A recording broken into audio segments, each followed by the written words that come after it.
and Deronda here with Foods 101. Today I'm showing you how to make good old-fashioned goulash. This is the American version with a little twist of that Hungarian and Canadian goulash ingredients. What we're going to need to make this is 1 pound of lean ground beef.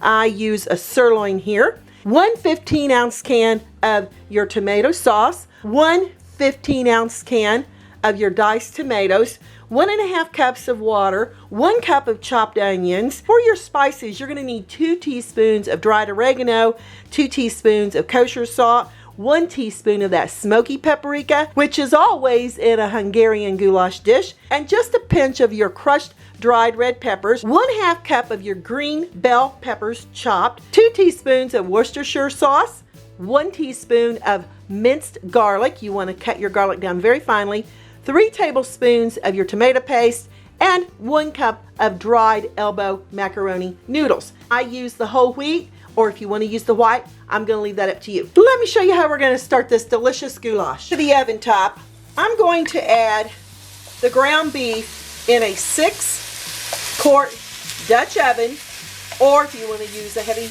bottom saucepan, you can. Over medium heat, we're going to brown the ground beef. This should take about 3 minutes. When my beef has cooked down about halfway, you can still see a little pink, but not much, but you have a little liquid there in the bottom. We're going to add the onions and those bell peppers. Oh my gosh, they smell so delicious and fresh. Yummy. And we're just going to toss this around. Add those lovely seasonings right in here.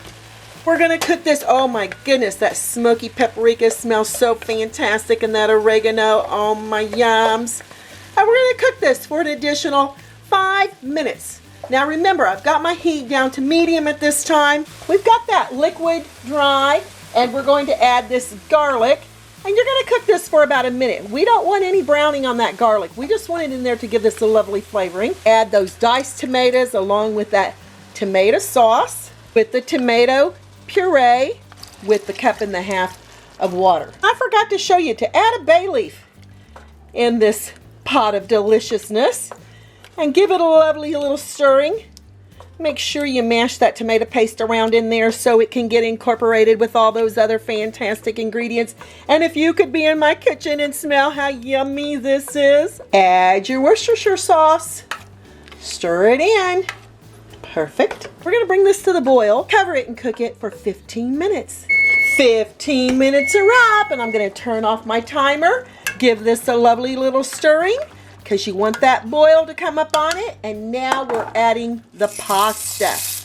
Give it a lovely little tossing. Now you don't want your pasta just sitting in warm tomato sauce. You definitely want it bubbling like this. I'm cooking the pasta according to the back of its package, which is 6 minutes. So I'm going to cover this goulash and let it cook for an additional 6 minutes. Use your timer.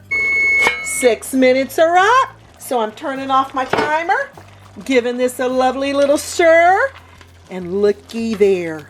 Oh my yums. I'm turning off the heat, and I'm going to remove this bay leaf. You want to make sure you get it out of there.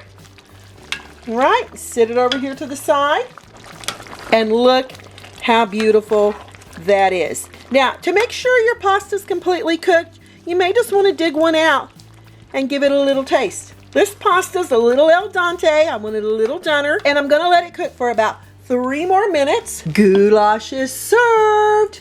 Look how delicious and fabulous that is. This is optional, but I like to add a little Colby Jack cheese to the top, freshly grated. I just can't wait to see what it tastes like. Still very, very warm. Here goes.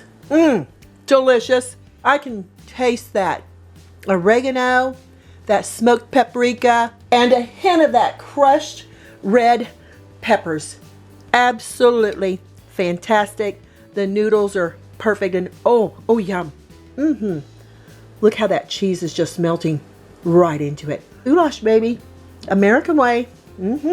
Those diced tomatoes, the tomato sauce, those noodles absolutely makes this one fantastic hearty dish for these chilly evenings. Oh yeah, fantastic.